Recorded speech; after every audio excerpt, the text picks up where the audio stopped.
जन हे सुखाचे दिया घेत जाई जन हे सुखाचे दिया घेत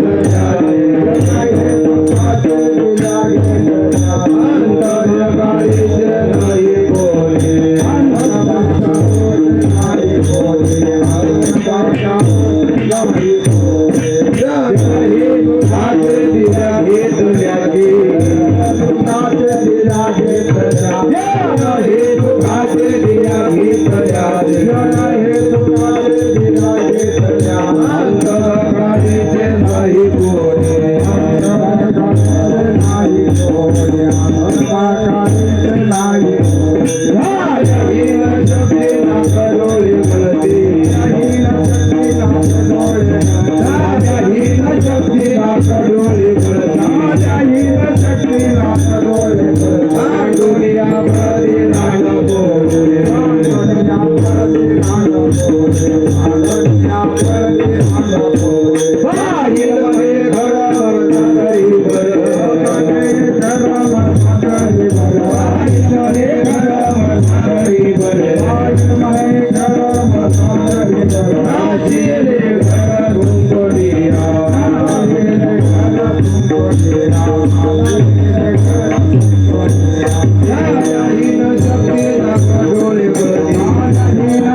जन हे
Thank you.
हॅलो थोडंसं इको दे नॉर्मल.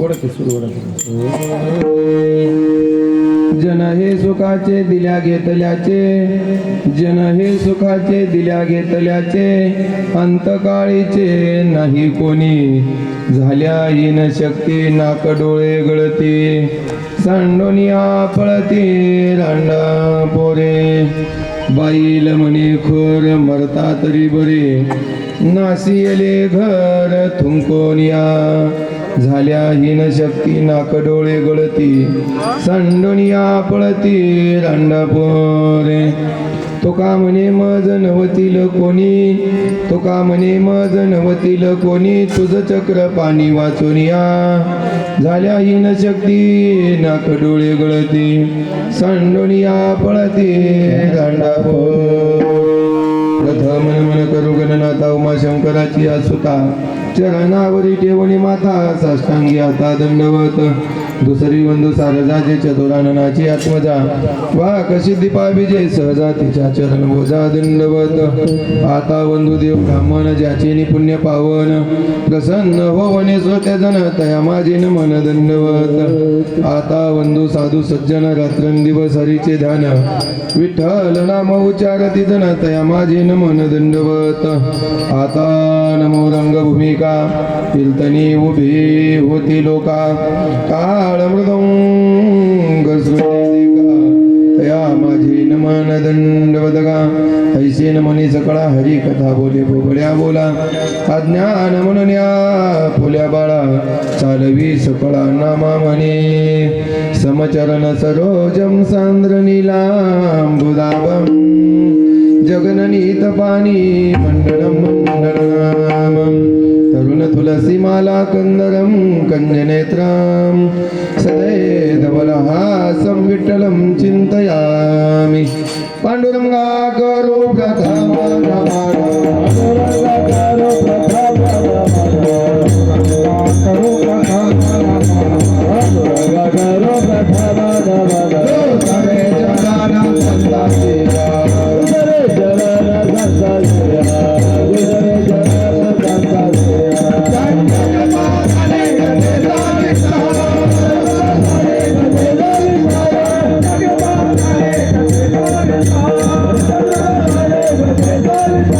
Bye.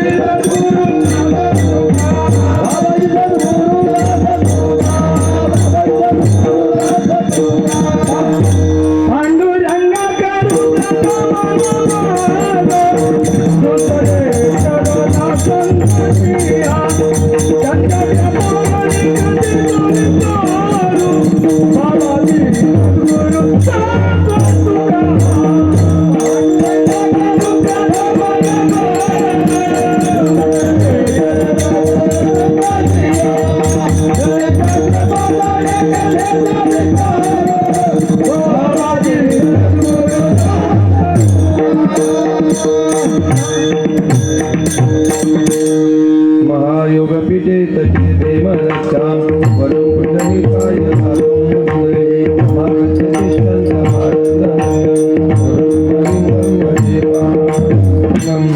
पांडुरंगा करू प्रथम मन दुसरे चरण संताचिया त्यांच्या कृपादाने एकतेचा विस्तारो बाबाजी सद्गुरु दास तुका अलंकापुरी रम्य सिंहासनस्थं तदाम्भोजं तेजस्प्रदिक् प्रदेशं विरिन्द्रादिदेवं सदा स्तूयमानं समाधिस्थमूर्तिं भजे ज्ञानदेवम् ओम नमो ज्ञानेश्वरा करुणाकरा दयाळा ओम नमो ज्ञानेश्वरा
अधिकरण तेची बंधू श्रीचरण श्री गुरूंचे ते नमस्कारो न्याता वसुदेव सुतं देवं कंसचाणूरमर्दनं देवकी परमानंदं कृष्णं वंदे जगद्गुरु गुरुर्ब्रह्मा गुरुर्विष्णु गुरुदेवो महेश्वरा गुरुर् साक्षात् परब्रह्म तस्मै शिवे गुरुदेव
माझे मज दाखविले जन्म मरण चुकविले श्यामा पावला खुन पाटील पायटवून मनोजेव मारुत तुल्य वेगम जितेंद्रियं बुद्धिमत्ताम वरिष्ठं वातात्मजम वानरयुत मुख्यं श्रीरामदूतं शरणं प्रपदे हे कृष्ण करुणा सिंधू दीनबंधो जगतपते गोपेश गोपिकाकांत राधा कांत नमोस्तुते जेने दिला हा जीवदान तयाचे करी नगा चिंतन जगजीवन नारायण गुण गाईन तयाचे जन हे सुखाचे दिल्या घेतल्याचे जन हे सुखाचे दिल्या घेतल्याचे अंत हे काळीचे नाही कोणी झाल्या हिन शक्ती नाक डोळे गळती सांडोनिया पळती रांडा पोरे विठ्ठल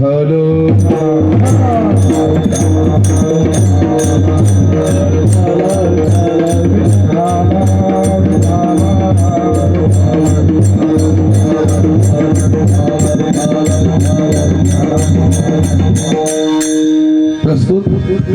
प्राप्त स्थळी प्राप्त प्रसंगी कीर्तन रूपी सेवा कीर्तन निवडलेला अभंग महान भगवत भक्त वैराग्याचे मुकुटमणी चिन्मय स्वरूप साधू विश्वभूषण विश्वाधिकार विश्वप्रिय अखिल मानव जातीच्या कल्याणासाठी देह झिजवणारे संत देवमान्य संत संत मान्य संत जगमान्य संत अधिकार संपन्न साधू वैराग्य कैवल्य मूर्ती देहूचे सुप्रसिद्ध साधू श्रीमंत श्री जगद्गुरु तुकोबराय यांचा चार चरणाचा आमचं शेवटच्या वेळेचं वास्तव मांडणारा अभंग आहे. आता हा अभंग सेवेला घेणं म्हणजे थोडं अडचणीचाच विषय. कोणताच कीर्तनकार हा अभंग सेवेला घेत नाही, कारण हा अभंग सेवेला घेतला का बसलेल्या लोकांनी चांगलं म्हणण्यापेक्षा जास्त वाईटच म्हणून घ्यावं लागत. कारण लोकांना खोटं बोललेलं आवडतं पण खरं बोललेलं आवडत नाही. तुकोबाराय म्हणतात तुमच्या आमच्या सगळ्यांमध्ये हवा आहे आता सध्या, आणि त्या हवेच्या जीवावर आम्ही कोणालाच जुमानत नाही महाराज. अशाची हवा आहे. आम्हाला वाटतं हे जग सगळं माझं आहे, मी जगाचं आहे. आम्हाला सगळ्याला वाटतं हे लोक माझ्यावर प्रेम करतायत. आम्हाला वाटतं हे दिसतंय ते सगळं माझंच आहे. पण तुकोबाराय म्हणतात हे फक्त तुझ्याकडे सुख आहे तोपर्यंतच तुझं आहे. हे लोक कधीपर्यंत प्रेम करतात आपल्यावर? जेनं हे सुखाचे दिल्या घेतल्याचे. जोपर्यंत आम्ही सुखात होतो तोपर्यंत प्रत्येक जण येतोय. दिलं घेतलं तर कुणी जे हरी घालतोय. पण अंत हे काळीचे नाही कोणी. आता आमच्यावर प्रेम करणारे लाखांनी लोक आहे, पण ज्या टायमाला आम्ही चौकाच्या खांद्यावर जाईल त्यावेळेस एकही तुमच्या सोबत येणार नाही. म्हणून माझे तुकोबाराय म्हणतात जेनं हे सुखाचे दिल्या घेतल्याचे अंत हे काळीचे नाही कोणी. मग बरेच जण म्हणले जग नाही येऊ दे पण बायका पोरं तरी. तुकोबाराय म्हणले बायका पोरांचं प्रेम फक्त अंगात ताकद आहे तोपर्यंतच आहे, पुन्हा नाही. झाल्या हीन शक्ती नाक डोळे गळती.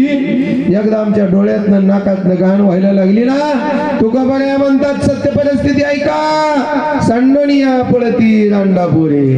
त्याच पोराने तीच माया आम्हाला सांडून पळून निघून जाते महाराज. नवे नवे तिसऱ्या चरणात तुकोबाराय म्हणतात जिला वाजवीत आणलं, जिच्यासाठी 2 एकर इकली, जिच्यासाठी आयुष्य वाया घालवलं, ती सुद्धा म्हणते हे गाढव आता मेलं तर बरं होईल. का बैल म्हणे खर. खर या शब्दाचा अर्थ गाढव आहे. हा बैल म्हणे खर मरता तरी बरे. का बरं? नाशी येले घर थुंकुनिया. म्हाताऱ्याला आता थुंकायला सुद्धा घराच्या बाहेर जाणं होत नाही. मेल्यालं बरं असं कोण म्हणतंय? बैल म्हणजे बायको म्हणते. मग तुकोबारायाचा जगाच्या मालकाचा संवाद आहे. तुकोबारायाला देव म्हणतोय तुका, आणि सगळ्यालाच नाव ठेवतोय तुझं नेमकं आहे तरी कोण? तुकोबाराय म्हणले माझं फक्त या जगात कोण असेल तर देवा तो आहे. तुका म्हणे मज नवतील कोणी, आणि तुझं चक्रपाणी वाचून या. हे चक्रपाणी देवा, हे भगवान परमात्मा, तुझ्या शिवाय या जगात माझं कोणी नाही. का? झाल्या हीन शक्ती नाक डोळे गळती, सांडोनिया पळती रांडा पोरे विठ्ठल.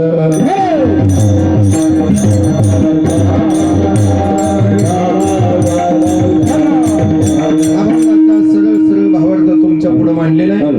ऐका, अभंग सत्य आहे. अभंगातला अक्षर ना अक्षर सत्य आहे. पण आता जर मी बोललं तर आपल्याला वाईट वाटतंय महाराज. पण ऐका, तुकोबारायानं त्या काळामध्ये अभंग लिहून ठेवलाय. आता याच्यातलं जेवढं आहे तेवढं आपण रोज भोगतोय महाराज.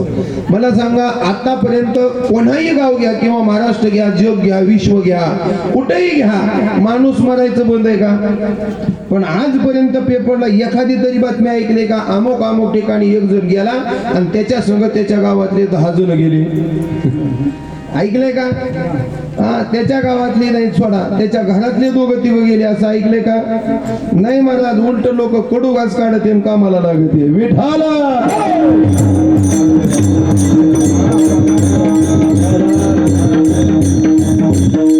म्हणून आमच्यातली हवा काढण्यासाठी अभंग लिहिलाय तुकोबारायानं. आम्ही लय हवेत आहे आता. आम्ही जमिनीवरनं चालत नाही, आम्ही विमानाशिवाय फिरत नाही. पण कुठेही जावा एक दिवशी मातीत जायचं याच्यात शंका नाही, अजिबात नाही. आणि घ्यावी बी नाही मानत. चांगल्या माणसाने शंका कधी घ्यायची नाही, आणि घेतली तर चांगल्या ठिकाणी घ्यायची, वाईट ठिकाणी घ्यायची नाही. आणि म्हणून गोड असं जीवन भगवान परमात्म्याने दिलंय. या जीवनाचं सारच आम्हाला कळत नाही महाराज. तुम्हाला आम्हाला कळत नाही. की आम्ही जन्माला कशासाठी आलोय, आम्हाला काय मिळवायचंय, आम्हाला कुठे जायचंय, आम्हाला काय करायचंय याचा थांग पत्ताच आम्हाला नाही महाराज. आमचा पत्ताच विसरलाय जायचा ठिकाणचा. आणि एकदा माणसाचा पत्ता विसरला ना त्याची फजिती झाल्याशिवाय जात नाही.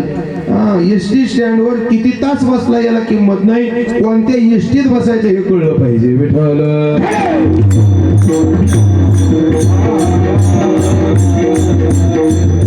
आणि म्हणून पवित्र आणि पावन माढा तालुक्यामध्ये महादेववाडी नावाचं गाव आहे आणि या गावामध्ये दिवे यांच्या परिवारामध्ये धर्म मंडप दिलेला आहे आणि हरी कीर्तनाला सुरुवात झाली आहे. अवघ्या एका तासामध्ये आपण ही कीर्तन सेवा संपन्न करणार आहोत. परंतु तत्पूर्वी थोडासा परिहार तो म्हणजे असा काही कीम निमित्त या ठिकाणी कीर्तन सेवा आयोजित केली. त्याचं कारण तसं आहे, सर्वांना माहीत आहे, ज्ञात आहे, विदित आहे, लिखित आहे, तरी सुद्धा सांगणं सगळ्यांना एक वक्त्याचं आद्य कर्तव्य आहे. म्हणून वैकुंठवासी श्रीयुत विठ्ठल गोपाळ दिवे यांचं आजपासून पाठीमागं 1 वर्षापूर्वी देहांत प्रायचित्त म्हणजेच देह सोडला आणि त्या दिवशी आम्ही वाट लावली ती देहाची लावली आणि आज आम्ही जमलोय ते आत्म्याची वाट लावण्यासाठी जमलोय. ज्या दिवशी माणूस गेला त्या दिवशी काडी लावली, पोत्यात माती भरली, नदीत नेऊन टाकली. याच्यापेक्षा जास्त आम्ही काहीच केलं नाही आणि तिथून आजपर्यंत दर महिन्याला हा उपक्रम केला. आजच्या दिवशी दुपारी 12 वाजता या बाबांचा आत्मा पाप पुण्य जमा करून पुढच्या प्रवासाला जाणार आहे. जाता जाता आपल्या बापाला, आपल्या आजोबाला काहीतरी पुण्य मिळावा म्हणून मुलांनी आणि नातवांनी केलेला गोड सोहळा. विठ्ठल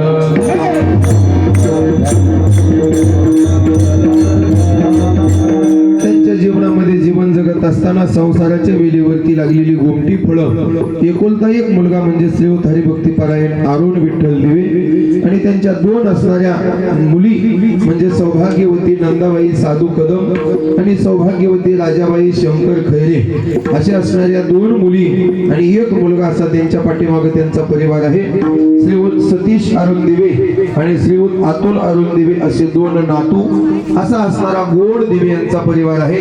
आणि या परिवारामध्ये एक पोकळी निर्माण झाली. ही पोकळी साक्षात जगाचा मालक आला तरी भरून निघत नाही. विठ्ठल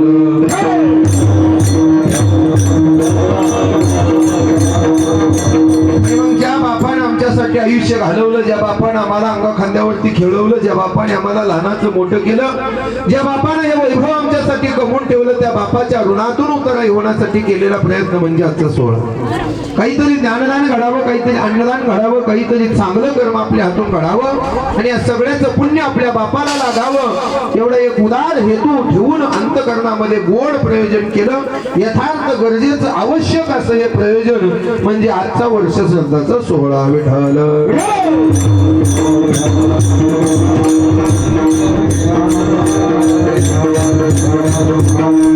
त्या निमित्तानं ही हरिकीर्तन सेवा माझ्याकडे आली. तसं पाहिलं गेलं तर मी 2 दिवसापूर्वीच आपल्या गावामध्ये सेवा करून गेलो, पण लगेचच आलो. याचं थोडंसं कौतिक वाटतं, कारण एका गावात गेलेला महाराज पुन्हा गावात जात बरं महाराज.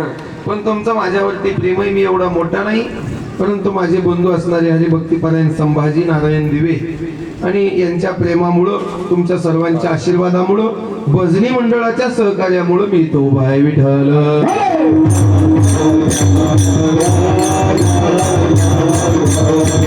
बाबांचं माझ्यावरती नितांत प्रेम आहे. प्रत्येक कीर्तनाला हजरी लावावा. महाराज इथले इथं लोकांना येणं होत नाही, पुण्यावरून यावं, व्याप सोडून यावा ही मोठी परम भाग्याची गोष्ट आहे. तसेच आमचे दुसरे बंधू आमचे हरिभक्तीपरायण भगवान रिगुडे हेही या कार्यक्रमाला आवर्जून उपस्थित आहेत.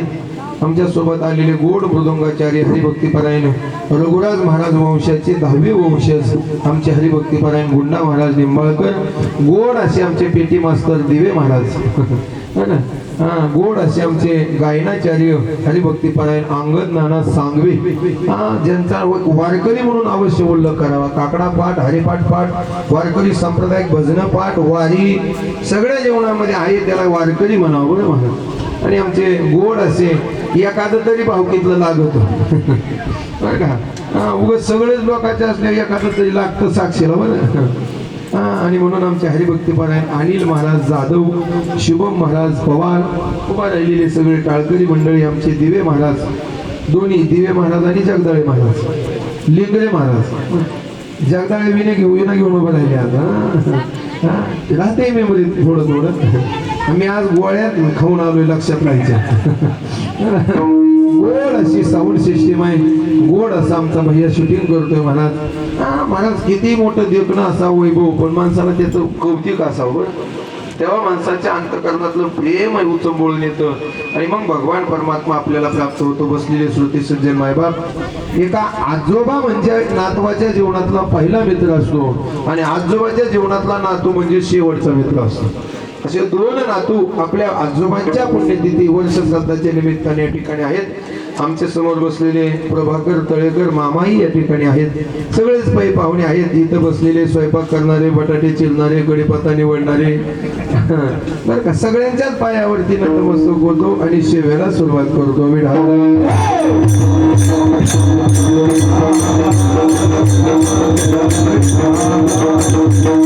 लोक म्हणतात आमचा बाप निघून गेला, आज आम्हाला हे करायची काय गरज आहे?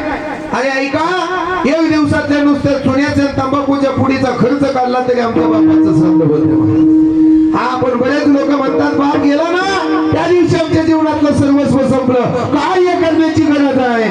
ऐका, ज्या दिवशी आमचा बाप निघून जातो ना, ज्या दिवशी आमची आई निघून जाते ना, आमच्या पुरुष प्रधान संस्कृतीमध्ये एक नियम माझ्या बापाने घालून दिलाय की मेल्यानंतर माझ्या लेकराच्या संसारातला रुपया सुद्धा घेऊन जाणार नाही. हा बापाचा नियम आहे. जो बाप जाताना आपल्या मुलाच्या संसारातला रुपया घेऊन जात नाही, त्याच बापासाठी लेकरानं हे कर्तव्य करावं. हे लेकरात साध्य कर्तव्य, आणि लेकरानं जर हे केलं तर लेकरू सुखा समाधानामध्ये राहतं, आणि नाहीच केलं तर या कुळामध्ये त्या असणाऱ्या पितरांचा दोष निर्माण होतो आणि कुळामध्ये अधपतन सुरू होतं. महाराज ऐका, आमच्यावरती जर आमच्या पितरांचा कोप झाला ना तर माणसाच्या आचरणात बदल होतो. कशात बदल होतो? ऐका, आचरणात बदल होतो, आणि आचरणात बदल झाला का विचारात बदल होतो, विचारात बदल झाला का उच्चारात बदल होतो, आणि मग एक दिवशी सगळ्याच वाटोळ होत बसतं. त्यात मी त्या भागवतामध्ये कथा ऐकली असेल बघा, धुंदुली आणि धुंदुकारी. काय महाराज, मुलगा आहे, संतांच्या पायावर विश्वास ठेवला नाही, अवहेलना आईने केली, तर परिणाम वाईट वागणारा मुलगा आपल्या कुळात जन्माला आला. पण मुलगा तिचा नव्हताच, तिच्या बहिणीचा होता. आणि मग त्या धुंदुकारीनं सगळ्या घराचं वाटोळ केलं, प्यायला लागला, वेश्या व्यवसाय करायला लागला, घराचं पटांगण केलं. शेवट एक दिवस आई बापालाही घरात हाकलून दिलं, आणि त्याला ना नरकात जागा मिळाली ना स्वर्गात मिळाली, मध्येच लटकता राहिला घारीसारखा. कुठं जावं. परिणाम असं झालं, वंश चुकला, विचार चुकला, आचार चुकला, कुळातलं विचार बदललं गेलं तर त्याच्यावरती पितरांचा कोप होतो आणि बोट मोडू माणूस ते शाप देतो.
ना वर्ष श्राद्ध आहे, ना पुण्यतिथी आहे, ना महालय, ना अक्षय तृतीया आहे, त्याच्या कुटुंबातले पित्र बोट मोडून शाप देतात महाराज. हा कटा करीती तयाचे पितर का असा मुलगा आमच्या कुळात जन्माला यावा अशी आमची अपेक्षा नव्हती. वंशी दुराचारी पुत्र झाला, वंशात असा वाईट वागणारा मुलगा जन्माला. ऐका, मुलाला किती कोटीचं पॅकेज असावा, फक्त मरेपर्यंत मुलाला आईबाप लक्षात असावा. उभ्या आयुष्यात तो जर कोट्यावधीचा मालक असेल आणि आई बापच त्याला माहित नसतील ना, तर त्याच्यासारखा नालायक मुलगा या जगात दुसरा कोणताच नाही. त्याला म्हणावं वंशी दुराचारी पुत्र झाला. आणि आई बापानं सुद्धा मुलगा मोठा करण्यापेक्षा आपल्या कामाला येईल असा बनवावा. कितीतरी असे श्रीमंत लोक आहेत आज भारतामध्ये की ज्यांची मुलं अमेरिकेला आहे पण आई बाप खायला भिकारी आहेत. महाग आहेत. दवाखान्यात बँकेत कोट्यावधीची स्टेट आहे पण 4 पावलं दवाखान्यात न्यायला आधाराची काठी देणारा मुलगा आणि मुलगी जवळ नाही. मातीला सुद्धा ऑनलाईन येतात महाराज. तिकडून व्हिडिओ कॉल करा, पेटवा बापाला, त्याला म्हणावं तुझ्या मोबाईलवर बघणे इतका लाईक किती नाही राहिली. आणि अशी मुलं ऐका, मुलगा कोण असावा? फक्त मेल्यावर येणार असावा का जिवंतपणे सांभाळणार असावा? जिवंतपणे सांभाळणार असावा. आम्ही गेल्यानंतर कुठूनही येतील, हार आणतील, मोठं मोठं असणारं स्वागत करतील, जे हरी घालतील येणाऱ्या जाणाऱ्याला, आला आमच्या बापाच्या दुःखात सहभागी झाला. अरे पण जग तुझ्या दुःखात सहभागी झालंय पण तू बापाच्या दुःखात सहभागी झाला नाही. याच्या सारखा दुसरा आदपतन या जगात दुसरं कोणतं नाही. अरे दगडाला देव मानणारी भारताची संस्कृती आहे, सापाला देव मानणारी भारताची संस्कृती आहे, बैलाची पूजा करणारा पोळ्याला भारताची संस्कृती आहे. पण याच भारत देशामध्ये आई बापाला घालण्यासाठी वृद्धाश्रम निर्माण झाली सगळ्यात मोठी विकृती आहे. विठ्ठल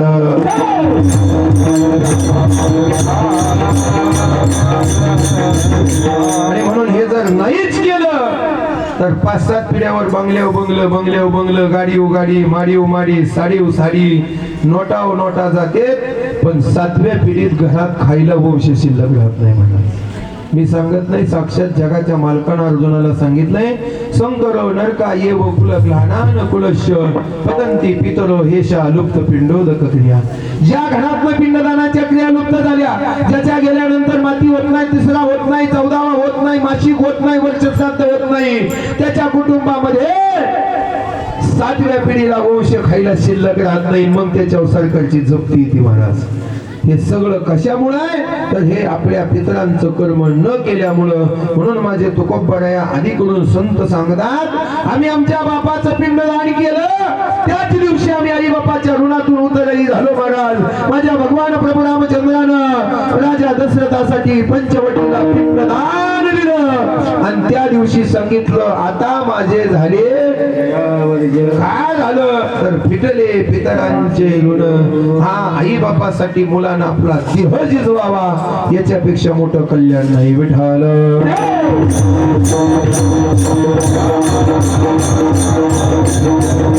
नाही केलं तर बोट मोडून शेप देतात, पण केलं तर आशीर्वादही देतात महाराज. किती आशीर्वाद देतात महाराज. कल्याण इच्छिती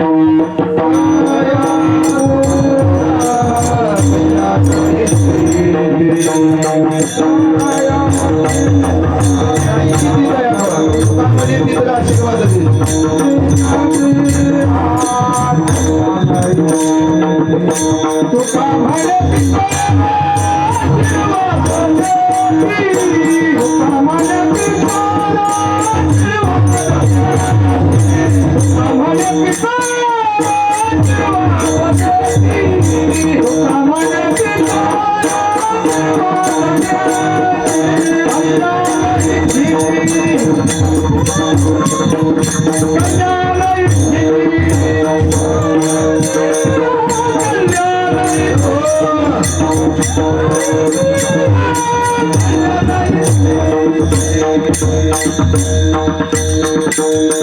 तुकोबराय म्हणतात, हा कर्म केलं तर पित्र आशीर्वाद देतात आणि कुळाच्या कल्याणाची इच्छा करतात.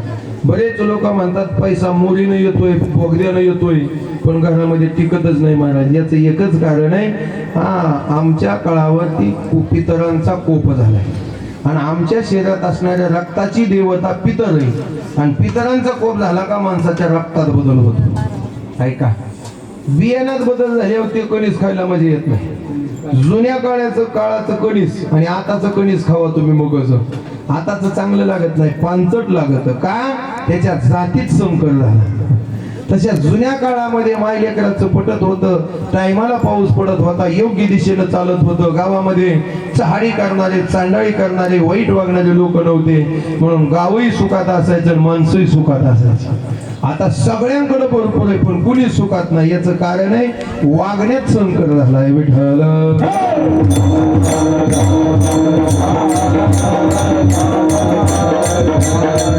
आणि म्हणून हे सगळं करणं गरजेचं आहे. या दिवे परिवारानं आपल्या बापासाठी हा सोहळा केला आणि त्या कुटुंबावरती त्यांचा आशीर्वाद 100% राहणार, याच्यामध्ये शंका नाही. आजच्या दुपारी 12 वाजता वर्ष श्राद्धाचा विधी, पण मी आज तो सांगत नाही. आपण थोडंसं अभंगाकडे येऊ, कारण आम्ही जर हे केलं तरच आमच्या जीवनामध्ये कर्तृत्व आहे. माणूस म्हणतो मरण मरण मरण म्हणजे तरी काय, आम्ही मरणच चुकू असा जगात कोणी जन्माला आला नाही. हा कोणीच नाही. न